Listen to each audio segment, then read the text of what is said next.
자, 진액, 생물, 역에 이제 식물 이렇게 들어간다. 여기 생물 다양성 중에서 두 번째 하이라이트거든. 첫 번째가 육계 분류 체계 분류하는 방법. 그 다음에 이제 두 번째 하이라이트가 식물계. 그 다음에 세 번째 하이라이트가 이제 동물계. 시험에 가장 많이 등장하는 부분. 그치? 작년 수능에서도 출제가 됐고, 재작년 수능에서도 출제가 됐고, 식물계가. 그치? 과거에는 동물계가 많이 나왔거든. 동물계가 내용이 워낙 많다 보니까. 근데 이제 이상하게 개정이 되면서 식물계 쪽이 오히려 문제 출제율이 높아지더라고. 자, 봐볼게. 일단, 개 아래 수준으로 들어가게 되면, 뭐냐? 개 아래 수준. 문이지, 문. 개, 문, 강목, 과, 속종. 외워야 돼, 제발. 개 아래 수준 한번, 일단 크게 한번 분류를 시켜볼게. 거기 보면, 종류가 선태식물 나오고, 양치식물 나오고, 거치식물 나오고, 그 다음 속치식물 나오잖아. 그렇지? 그 말에 대한 개념은 초등학교 때나 중학교 때 들어보지 않았냐? 들어봤지, 그지? 일단은 익숙한 개념 중에 하나지, 그지? 일단 볼게. 선태식물. 일단 분류만 먼저 해볼게. 선태식물 문이다. 개 아래. 그 다음 뭐? 양치식물 문. 자, 그 다음 밑에 이제 거시하고 속시가 있잖아. 거시하고 속시. 거시, 속시는 종자로 분식한다 그래가지고 얘들을 종자식물문으로 묶어요. 종자식물문. 됐지? 종자식물문에 뭐가 있냐면 거기 나있듯이 거시식물이 있어. 원래 문 아래 수준이 강이잖아. 그치? 근데 강으로 바로 가지 않고 문과 광 사이가 있지.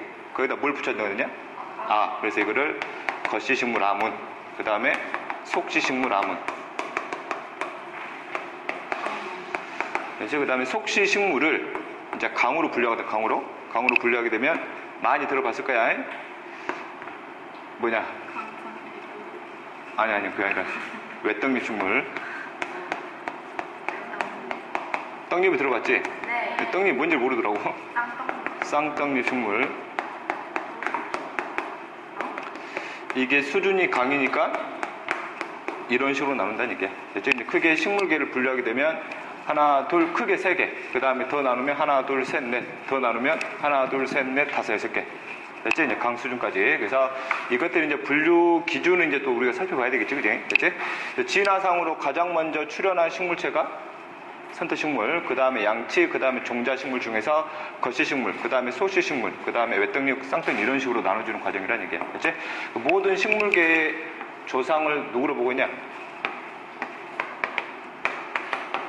녹조류로 보고 있지? 됐지? 그래서 녹조류가 원래는 애들이 어디에 살고 있어? 바다 또는 수중에 살고 있잖아. 수중에 살면서 드디어 이 식물계가 등장하는 어디로 진출하게 돼?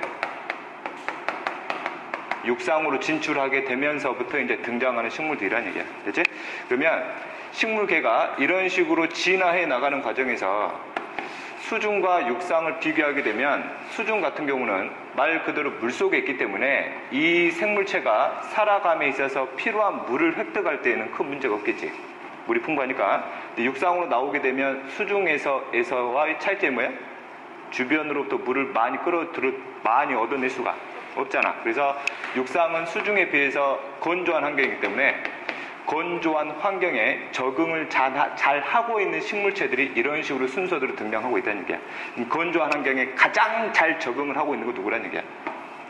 속시식물. 그렇지? 선태식물은 녹조류로부터 바로 분화가 이루어진 식물체를 보기 때문에 애들은 아직까지 물과는 많이 떨어져 있지를 못해. 그래서 애들도 거의 물속에 살고 있어. 그러다가 이제 양치로 등장하면서 이제 서서히 이제 건조 환경에 서서히 적응이 나가는 이러한 순서를 바탕으로 해서 식물계 이렇게 분류시켰다고 보면 돼. 알았지? 그치? 그 다음에 이게 이제 분류하는 과정 보여줬고, 그 다음에 계통수로 한번 해석을 해볼게. 계통수로. 계통수 분류 기준이 식물계의 내용의 80%야. 80%. 됐지? 그거 반드시 외워야 돼. 직계조상. 누구? 녹조류. 됐지?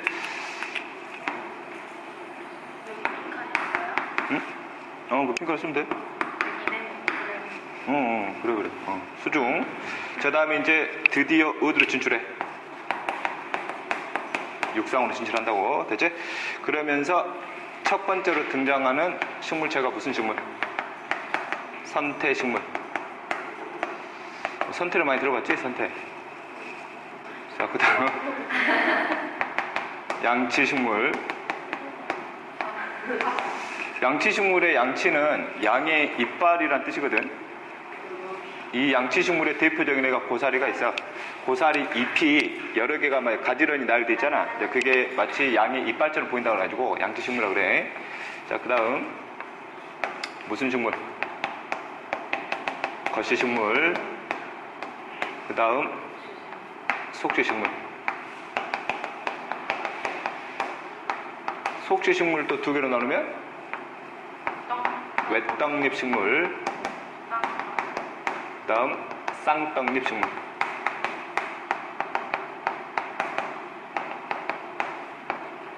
됐지? 분류 기준 살펴볼게. 현재 녹조류하고 이제 식물계 차이점이다.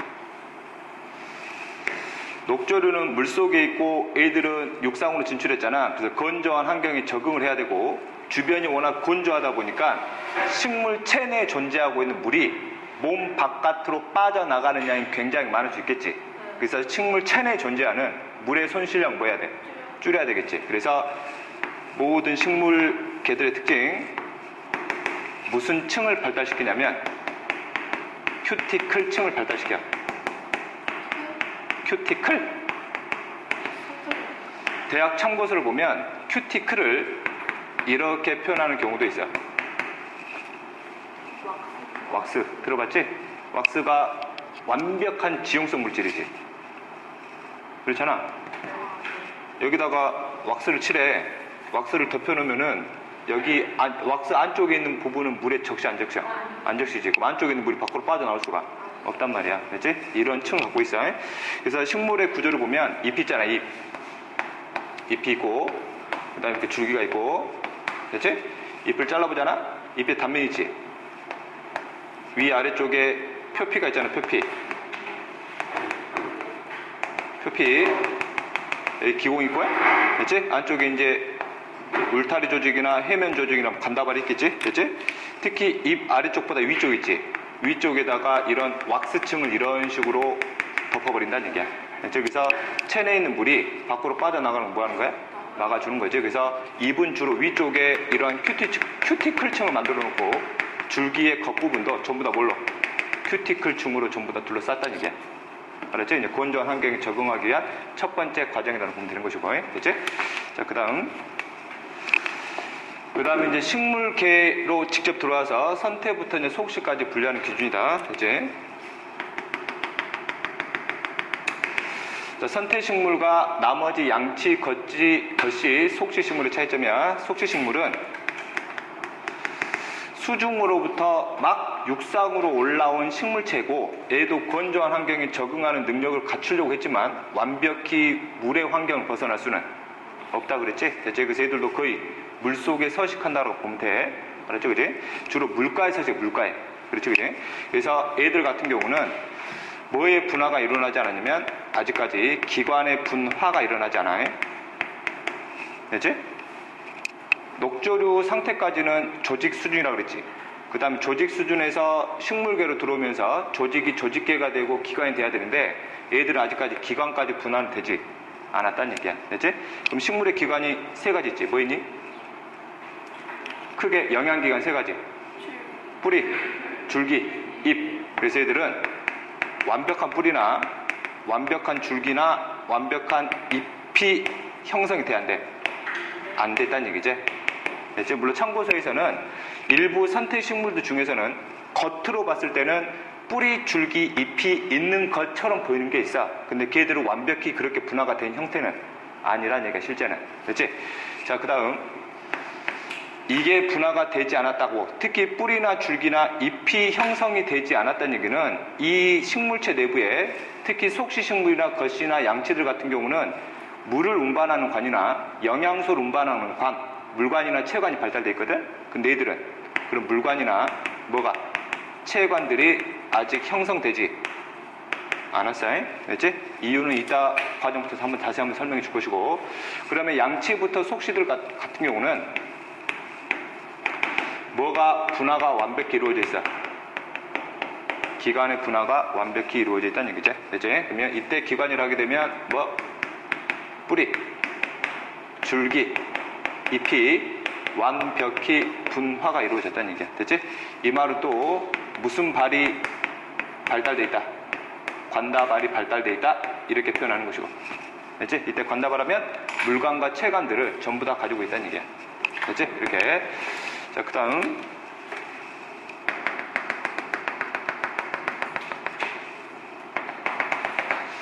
이제 양치 선태의 공통점, 그 다음에 겉시 속시의 공통점이다. 이제 양치 선태들 같은 경우는 번식 방법이야. 번식 방법. 얘들은 뭘로 번식을 하냐면 포자로 번식을 해. 포자. 됐지? 자, 포자는 핵상이 몇 자리? N자리. N자리인데 생식세포라 부르지 않는 이유가 얘들은 스스로 뭐 할 수 있어? 분열할 수 있지? 됐지? 이렇게. 자, 그 다음에 겉시 속시들 같은 경우는 얘들은 포자로 번식하지 않고 뭘로 번식하냐면 종자로 번식해. 종자의 구조나 종자의 형성 과정은 이제 뒤에서도 자세히 다뤄줄 거고, 그럼 종자는 일단 핵상이 몇 N짜리니? 2N짜리지, 2N짜리. 됐지? 이렇게. 그래서 겉시 식물과 속시 식물들을 묶어가지고 아까 무슨 식물이라고 그랬어? 종자식물. 됐지? 종자식물. 됐지? 그 다음에 종자하고 똑같은 말이다. 종자하고 똑같은 말. 한 글자로 이거를 그 위명 뭐라 그래? 씨라 그래, 씨. 너희들 열매 먹어보면 안쪽에 씨가 들어가 있잖아. 그 씨들이 전부 다 뭐야? 종자. 됐지? 포자는 씨를 하면 돼, 안 돼? 안 될 거야. 그래서 이걸 포자를 우리 생명과학 2에서는 쓰지 않는 개념이야. 홀씨라 그러게 돼, 홀씨. 됐지? 혼자, N자리가 혼자 뭐지? 채색 분열 한다고 그래가지고 홀씨라 표현하는 것이고, 그냥 우리는 뭐라 부르면 돼? 그냥 포자라 불러주면 된다고. 됐지? 이렇게. 자, 그 다음에 이제 겉씨하고 속씨다. 겉씨하고 속씨를 나누는 기준. 됐지? 아까 씨가 뭐라 그러니? 씨가 종자. 됐지? 종자인 씨가 어디에 있어? 밖으로 나와 있다는 얘기야. 겉에 있다고. 됐지? 얘는 씨가 어디에 있어? 속에 있다고. 속에. 됐지? 씨를 담고 있는 또는 종자를 담고 있는 장소가 있지? 그 장소를 뭐라 그래? 욕같이 들리지만 뭐 씨방 한단 말이야. 씨방. 됐지? 씨가 어디 아래?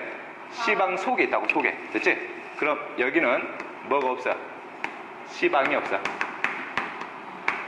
씨방이 없기 때문에 종자라는 씨가 만들어지면 이것을 식물체 내부에다가 두지 못하고 겉에다가 이제 만들어 놓는다는 얘기죠. 됐지?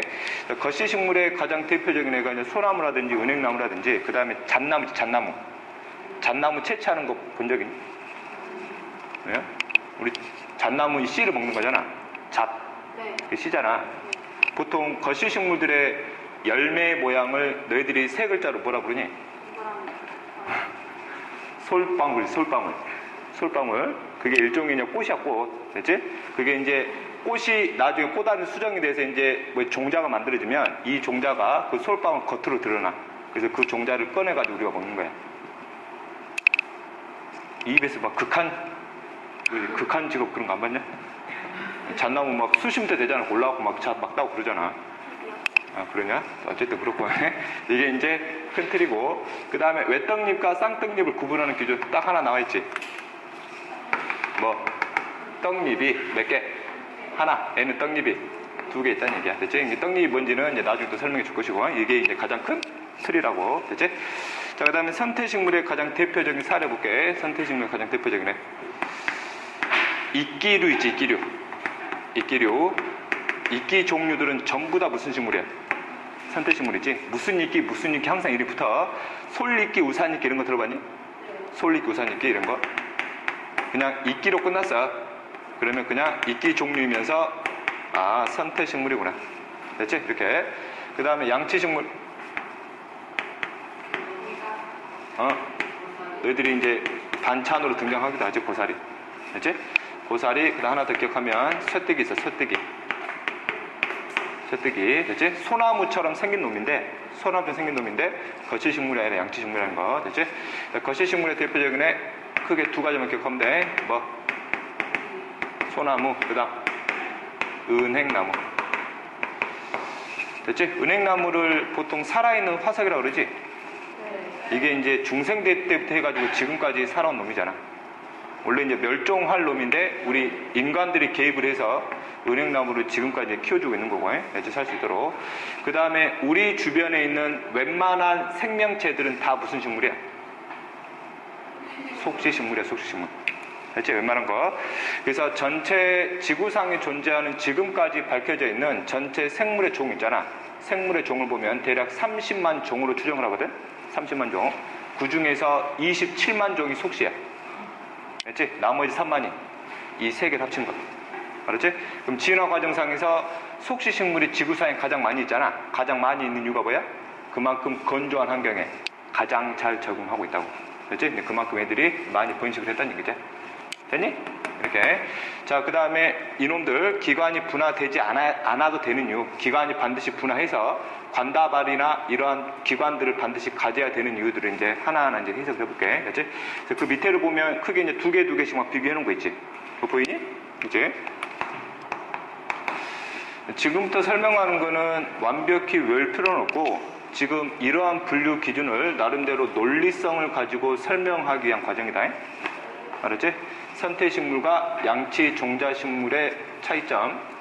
얘는 기관 분화가 일어나지 않았고, 얘는 기관 분화가 일어났지. 그 다음에 얘는 주로 어디 속에 서식해? 수중 속에. 얘들은 수중을 완전히 벗어났지. 육상에 서식한다고. 됐지? 이렇게. 자, 그 다음 수중에 살고 있다 보니까 기관을 분화시킬 필요가 없다는 얘기야. 오케이. 자, 이제 선태식물과 양치식물. 자, 선태식물은 말 그대로 이제 물 속에서 서식한다 생각하면 되는 것이고, 됐지? 이런 식으로 이따 한번 가정을 해볼게.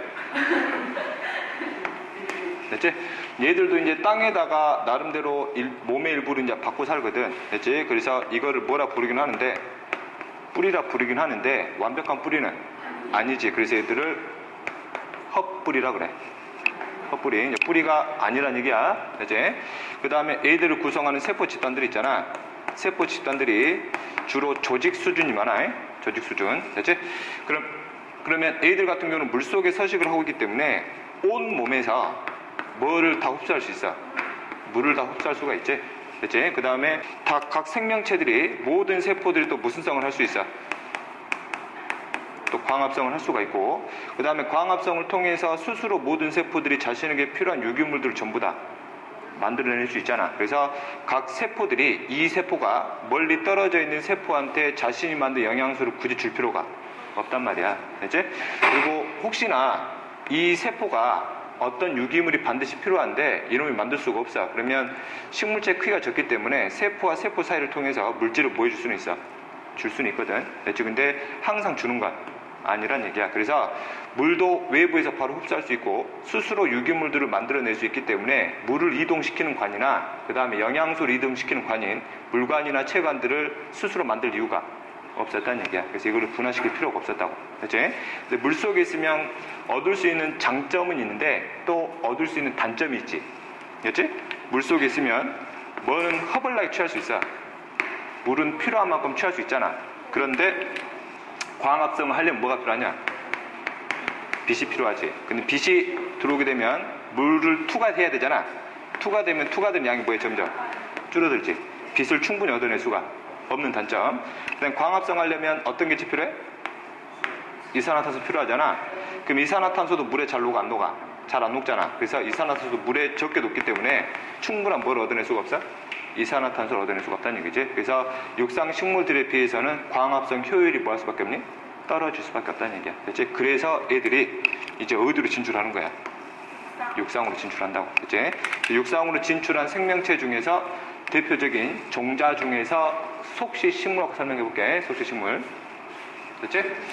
육상으로 나오니까 너무너무 좋은 게 있어. 뭐?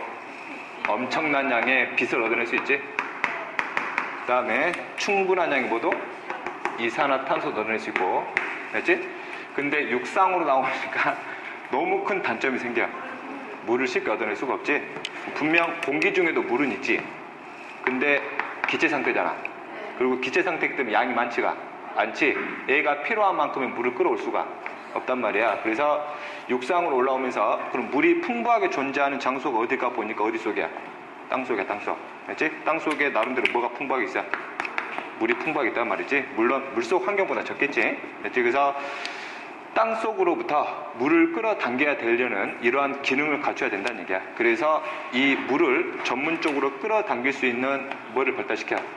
뿌리를 발달시킨다고. 이런 식으로 해서 기관으로 발달시키면서 각 기관들마다 하는 역할들을 나누게 되지. 그리고 잎을 만들지.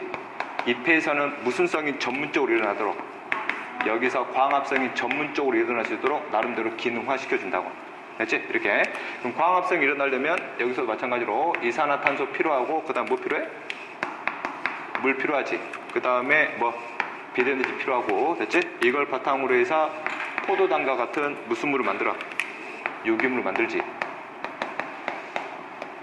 됐지? 그럼 이산화탄소는 직접 외부에서 기체로부터 바로 흡수하면 되는데 물이 필요하잖아. 그래서 뿌리에서 뭘 흡수했어? 물을 흡수했지? 그럼 뿌리에서 흡수한 물을 어디까지 옮겨줘야 돼? 잎까지. 그래서 뭘 발달시켜? 물관을 발달시킨다고. 됐지? 물관. 그 다음에 여기에서 만들어진 유기물들이다. 그러면 이 식물체를 구성하는 세포들 있잖아. 그럼 잎에서 바로 다양한 종류의 뭘 만들 수 있어? 유기물 만들 수 있지? 그럼 이 유기물들은 뿌리를 구성하는 세포도 유기물이 필요하고, 줄기를 구성하는 뭐도 필요하단 말이야. 세포도 유기물이 필요하단 말이지. 그래서 잎에서 만들어진 유기물들을 뿌리나 줄기까지 이동을 시켜줘야 되기 때문에 유기물들이 이동할 수 있는 관을 만들지. 그게 관이 뭐? 체관이라는 얘기야. 그래서 이러한 관다발이 발달되어 있는, 특히 많이 발달되는 부분이 어디야? 줄기지. 그 다음에 줄기를 만들어야 되는 또 다른 이유가, 외부로 나오게 되면 외부 환경은 물속보다는 좀 불안정한 상태의 기상 상태들이 많잖아. 특히 바람들이 엄청나게 많이 불기 때문에 그러한 강력한 기상 활동에서도 뭐 해낼 수 있어야 돼? 버텨낼 수 있어야 되겠지. 그래서 이러한 줄기들을 발달시켰다는 얘기야. 그렇지? 그리고 이 과정을 통해서 이러한 관다발을 발달시킬 수밖에 없었던 이유란 얘기야. 그래서 이런 과정을 통해서 건조한 환경에 이제 적응하기 위한 하나의 과정이었다는 얘기지. 그래서 양치 식물부터 관다발이 만들어지기 시작하면서 속시로 가면서 애들이 점점 발달하기 시작을 한다고. 됐지? 이렇게. 그러면 여기 내용이 이제 큰 틀이 마무리됐지? 됐지? 자, 그 다음. 밑에 비교를 하게 되면 선태와 양치하고 그 다음에 종자식물을 비교해놓고 있지. 그렇죠? 되죠? 선태와 양치의 공통점이 뭐니? 이제 보면 보되잖아. 이게 무슨 번식? 포자 번식. 얘는 종자 번식. 됐지? 자, 앞에서도 다뤘다시피 포자는 핵상이 뭐? N자리지, 그지? N자리가 바로 무슨 분열을 할 수 있어? 체세포 분열을 할 수 있지? 그래서 N자리에 무슨 개체를 만들 수 있어? 다세포 개체를 만들어 사는 놈이지? 그치? 자, 그 다음에 종자식물이야. 종자는 핵상 몇 자리? 2N짜리, 2N짜리. 그치? 2N짜리가 만들어지려면 반드시 N자리와 N자리의 무슨 과정? 합쳐지는 과정이 필요하지. 즉, 무슨 과정? 수정 과정이 필요해. 됐지? 그래서 이 N자리의 세포는 무슨 세포라 불러줘? 무슨 세포? 생식세포라 불러주지? 됐지? 그럼 2N자리가 무슨 분열을 해? 체세포 분열을 해서 몇 자리에? 2N자리에 다세포 개체로 살아간다는 얘기야. 그리고 간단하게 해석을 하면 이렇게 되는 거고, 이따가 선태나 양치나 종자 식물들의 전체 생활사를 또 들여다볼 거다. 알았지? 이거는 그냥 간단하게 해석을 한 거야. 됐니? 됐지? 이렇게. 거기에 이제 비교의 내용이 그럼 마무리됐지? 됐지? 뒤에 들어가서 포자와 종자와 생식세포의 차이점들을 다시 한번 또 정리해 줄 거고. 됐지? 이렇게. 자, 그 다음, 그 밑에 보면 이제 또 뭘 비교해놨냐? 거시식물과 속시식물 비교해놨지? 거기 그냥 교재를 보면서 보면 돼. 거시식물은 뭐가 없어? 씨방이 없대. 그 다음에 속시식물은 씨방이 있다고. 그 미씨 보이지, 미씨? 미씨가 뭐니? 나중에 이놈이 감수분열해가지고 동물로 따지면 생식세포인 난자 또는 식물에서는 그걸 난세포라고 부르지? 난세포를 만들 놈이야. 그렇지? 이해되니? 그렇지? 자, 그 다음. 여기서 중요한 거네, 중요한 거. 종자식물의 그럼 핵심 중에 핵심은 뭘 시키는 거야? 수정시키는, 수정시키는 거거든. 그래서 종자식물들 같은 경우는 수정할 수 있는, 수정에 대한 확률을 높이기 위해서 다양한 방법들을 활용을 하지. 됐지? 그래서 가장 대표적으로 뭘 이용하거나? 바람을 이용하거나, 그 다음에 뭘 이용하거나? 곤충을 이용하거나 그 다음에 새들을 이용하거나 됐지? 이렇게. 그래서 종자식물들 중에서 특히 속시식물들이 특히 곤충이나 뭘 많이 이용을 해? 새들을 많이 이용을 하지. 그래서 수정 확률을 높이기 위해서 종자식물들은 이놈들을 뭐 해야 돼? 꼬셔야 돼. 자기한테 오도록 만들어줘야 되거든. 그래서 종자식물들은 수정 확률을 높이기 위한 이런 것들을 꼬시기 위해서 이놈들이 뭘 발달시키냐면 꽃을 발달시켜. 꽃. 됐지? 꽃.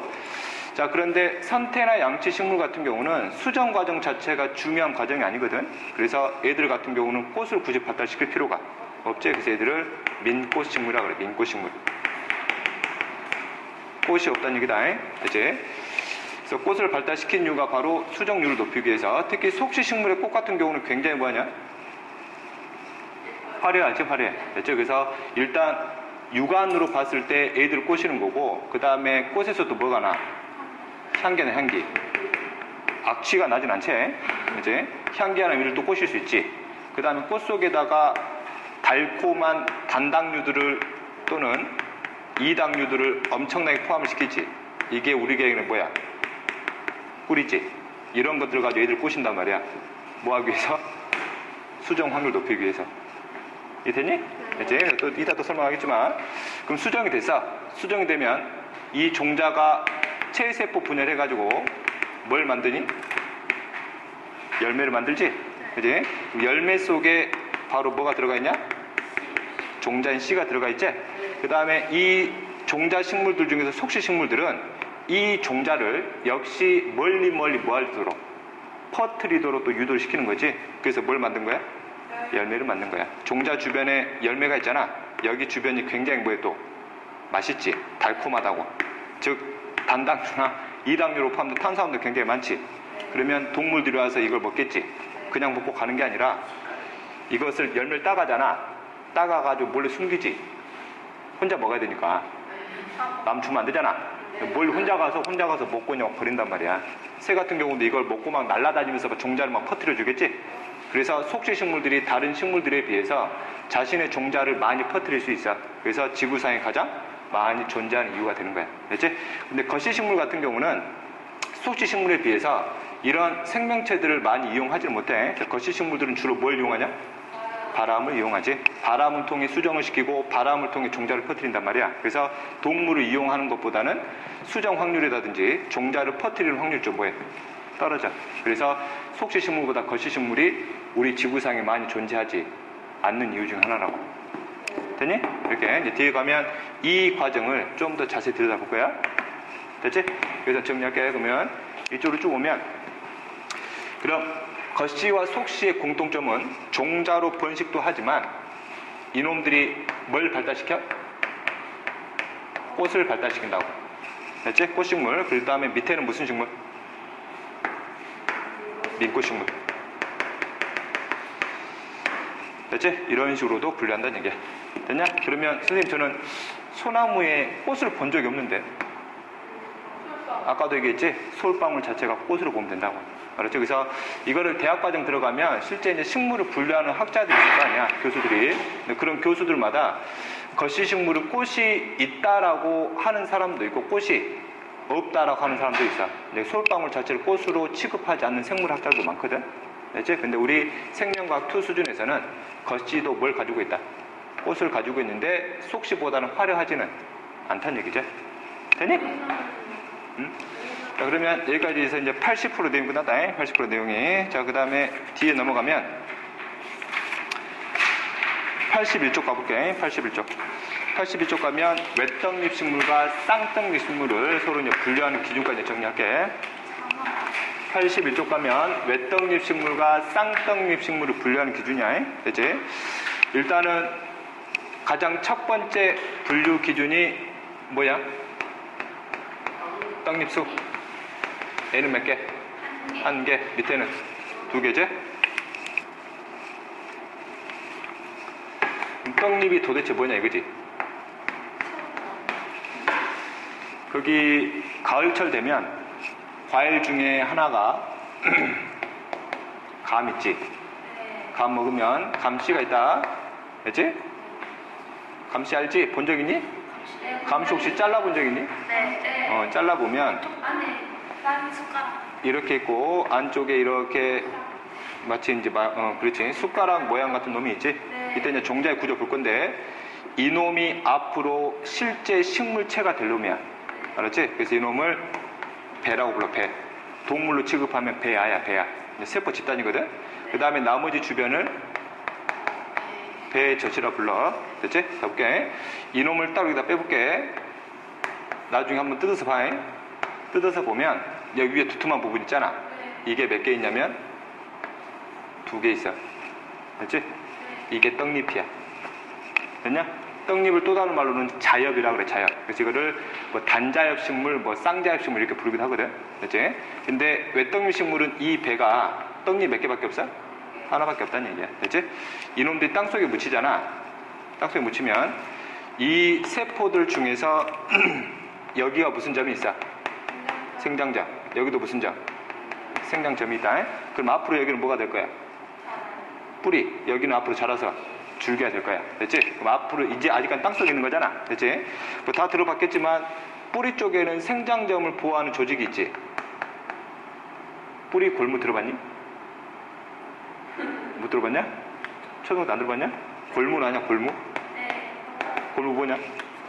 바느질 할 때 그 보호하는 거, 손가락 보호하는 거잖아. 그런 식으로 생장점 보호한다 그래서 이걸 뿌리 골무라 그래. 얘들이 분열하면은 얘가 이제 밑으로 내려가잖아. 이렇게 이제 자라게 될 거 아니야. 그럼 주변에 딱딱한 땅이지. 그럼 이 땅에 대해서 얘를 보호해주기 위해서 뿌리 골무를 발달시킨 거고. 그럼 얘들 봐. 그럼 얘들도 얘들이 자라게 되면 얘가 서서히 올라가야 되지. 올라가게 되면 땅을 밀고 가야 되잖아. 그럼 얘가 또 뭐가 될 수 있어? 손상될 수 있잖아. 그래서 여기 떡잎이 여기를 덮어가지고 뭐해? 이 생장점을 보호해준다고. 그래서 얘가 이렇게 쭉 자라. 쭉 자라게 되면 이놈이 땅 위로 막 올라오지. 땅 위로 막 올라오게 되면 이제 이 떡잎이 덮어둔 게 있는 게 뭐 한단 말이야? 이렇게 살짝 펴진다고 이렇게. 됐지? 그럼 이 떡잎은 자신의 역할은 다 수행했지. 그렇잖아. 이제 필요 없어. 얘가 뭐해? 그냥 없어져. 됐지? 없어지면서 이제 완벽한 뭐가 만들어져? 줄기가 만들어지고 완벽한 뭐가 만들어져? 잎이 만들어진다는 얘기야. 됐냐? 이렇게. 그럼 하나의 생물체가 만들어질 때 잎이 만들어지기 전까지는 얘가 자라는 과정에서는 땅 속에 있기 때문에 광합성을 할애할 수가 없지. 그럼 얘가 자라는 과정에서 즉 세포 분열함에 있어서 필요한 영양소가 있을 거 아니야. 그 영양소를 어디로부터? 배젖으로부터 얻어낸다고. 됐냐? 그래서 얘가 이런 식으로 해서 이렇게 해서 이제 자라기 시작한다는 얘기야. 됐지? 됐니? 정연아. 됐지? 그래서 떡잎수 그러면 완전히 다 자란 개체가 있어. 이게 성체가 있단 말이야. 그럼 성체가 지금 떡잎이 있어 없어? 없지. 그럼 다 자란 성체가 이게 왜 떡잎 식물인지 쌍떡잎 식물인지 모른단 말이야. 그럼 얘가 또 종자 만들어가지고 종자를 또 분석할 수밖에 없겠지. 근데 성체를 보고서도 왜 떡잎이네 쌍떡잎이네 내가 구분하고 싶단 말이야. 그래서 나머지 구분 기준이 있다고. 됐지? 그 밑에 보면은 인맥 뭐냐 인맥? 인맥이 뭐니? 인맥이 뭐냐고 씨. 잎을 겉으로 봤을 때 마치 사람이 혈관처럼 보이는 부분 있잖아. 생명과 원에서 되겠듯이 이 안에는 무슨 발이 있어? 관다발이 있지. 그치? 이걸 겉으로 봤을 때 외떡잎 식물은 나란히 배열돼 있어. 그래서 무슨 맥? 나란히 맥? 여기는 그물맥이라 그래. 그치? 이따 그림 한번 보고 설명해 줄 거고. 자, 그다음 인맥 밑에 보면 관다발 보이니? 관다발? 밑에 보면 형성체 밑에 보면 관다발 있잖아. 관다발의 배열이야. 어디에 배열이냐면 줄기의 관다발의 배열이거든. 우리가 생명과학 원시간에 줄기의 구조를 보면 단면이야. 단면을 보면 가장 바깥쪽이 무슨 세포? 표피세포. 그 다음에 안쪽 세포층에서 분열만 전문적으로 하는 세포층이 있었지. 이게 뭐? 형성층이었지. 그 다음에 형성층 안쪽으로 뭐가 있었고? 물관이 있었고, 형성층 바깥쪽으로 체관이 있었지. 이렇게. 됐지? 이 구조가 무슨 식물이냐면 쌍떡잎 식물의 구조야. 됐지? 그래서 여기는 관다발 배열이 어떻게 돼 있다 표현하냐면 규칙적으로 표현됐다 그래. 규칙적으로. 됐지? 형성층 기준으로 해서. 됐지? 근데 외떡잎 식물 같은 경우는 거기에 나와있듯이 뭐가 존재하지 않냐면 외떡잎 식물은 형성층이 없어. 됐지? 그러면 외떡잎 식물의 구조를 보면 형성층이 없기 때문에 물관과 체관들이 이렇게 형성층을 기준으로 형성되는 게 아니라 지들 마음대로 이렇게 형성되어 있단 말이야. 이렇게. 그치, 이게 관다발이야. 여기가 물관.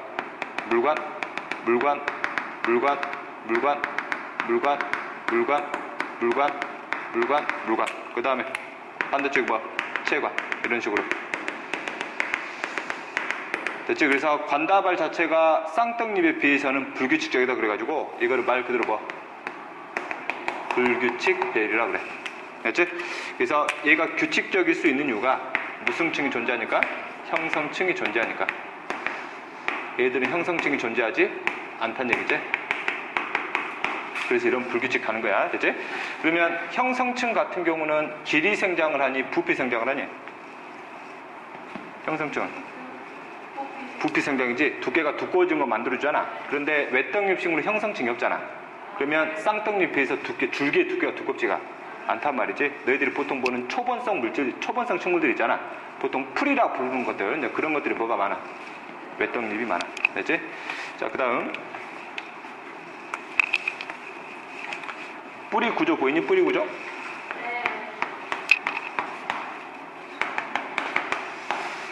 쌍떡잎 식물은 뿌리를 굉장히 땅속 깊숙이 박아놓거든?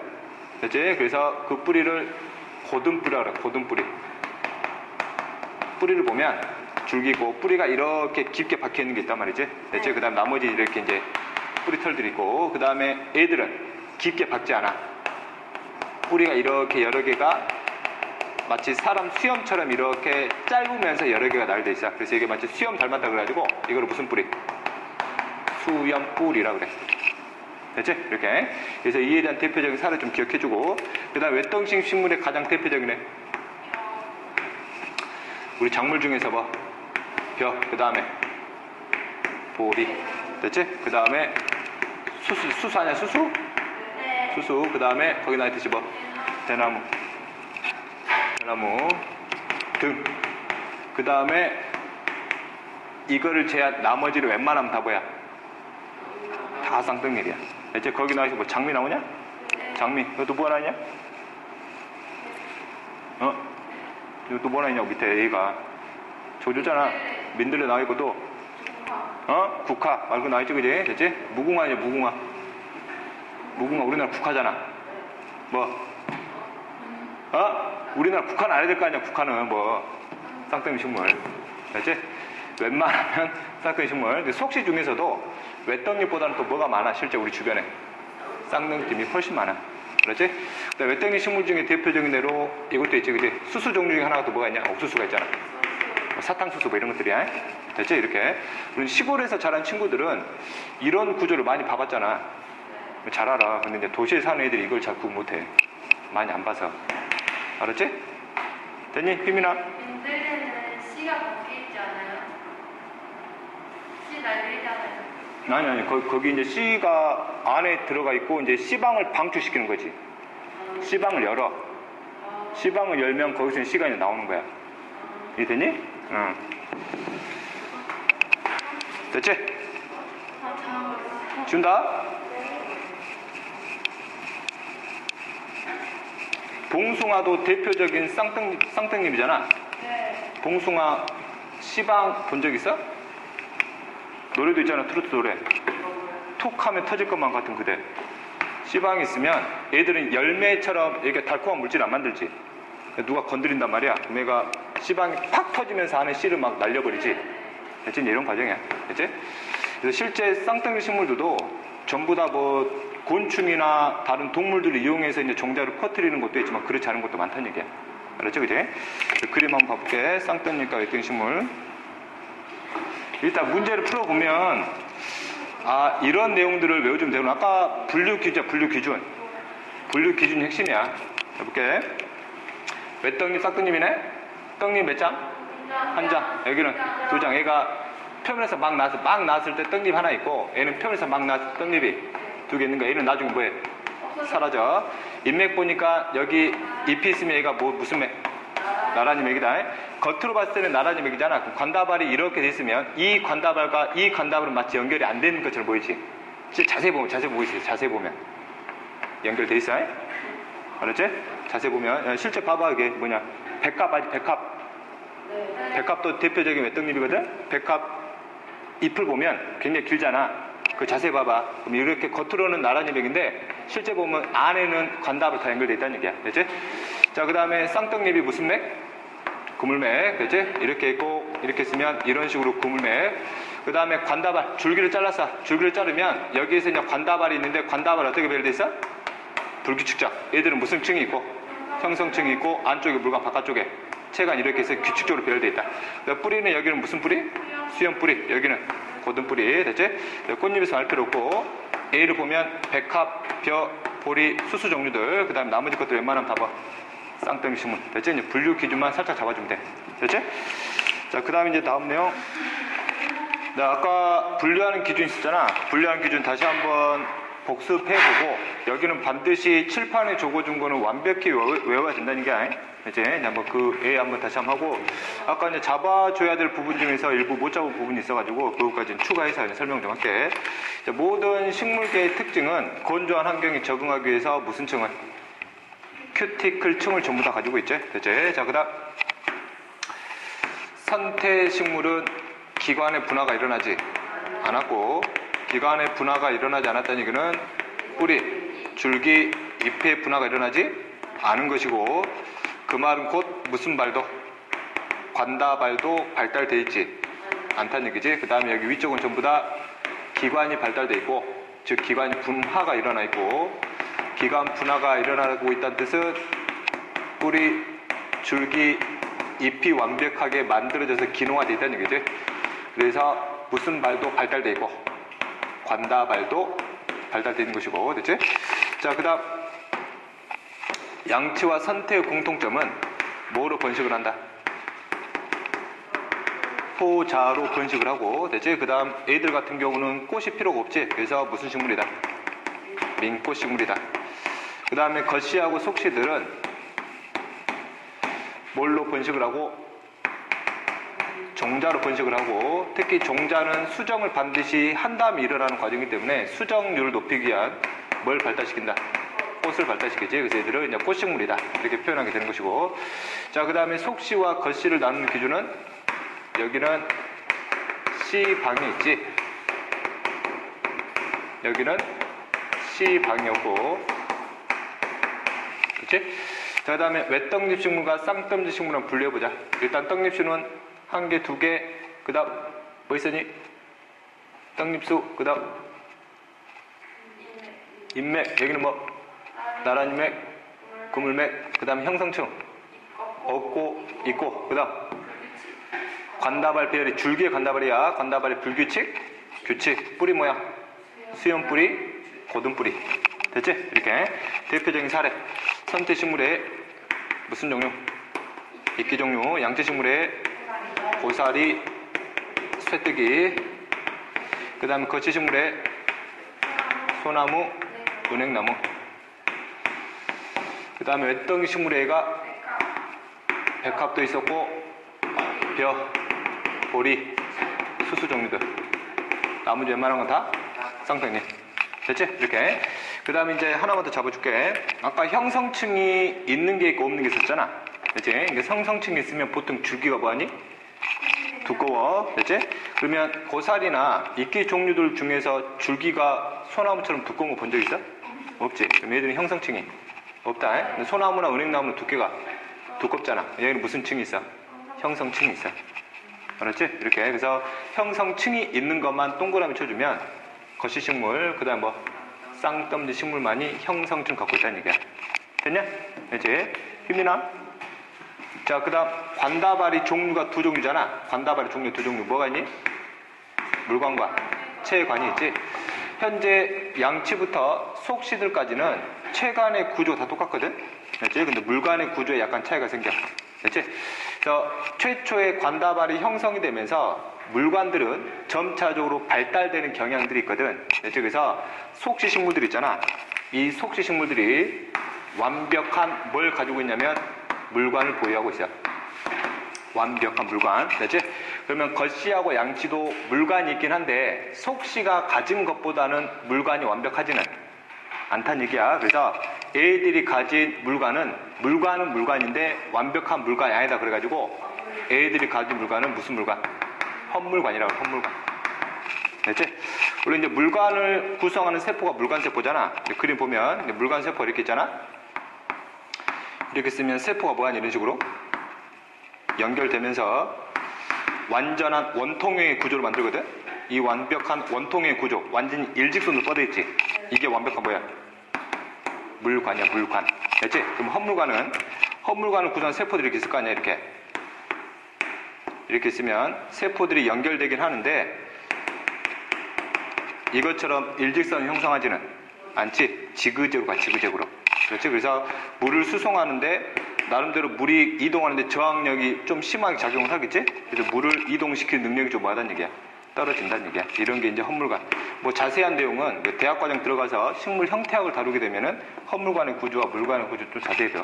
알았지? 우리 생명과학 2 수준에서는 그냥 이 정도로만 마무리하면 돼. 알았지? 이걸 완벽히 뭐 해야 돼? 외워줘야 된다고. 이게 전체 내용의 80%야. 알았지? 외우고 풀로 안 되잖아. 맞냐? 아니, 초등학교 그래, 이거 초등학교 중학교 때 했던 거 아니야. 됐지? 그 다음에 속시식물의 마지막 특징 하나 볼게. 속시식물의 마지막 특징. 이따가 이제 설명을 해줄 건데, 원리를. 속시식물이나 겉시식물은 수정을 통해서 종자를 만들잖아. 그렇지? 근데 속지식물은 수정할 때 수정이 연속은 아니고 수정이 동시에 2번 일어나거든. 그래서 속지식물의 특징 중 하나가 중복수정이라 중복수정. 됐지? 이따 원리 설명할게. 과정이랑. 됐니? 됐지?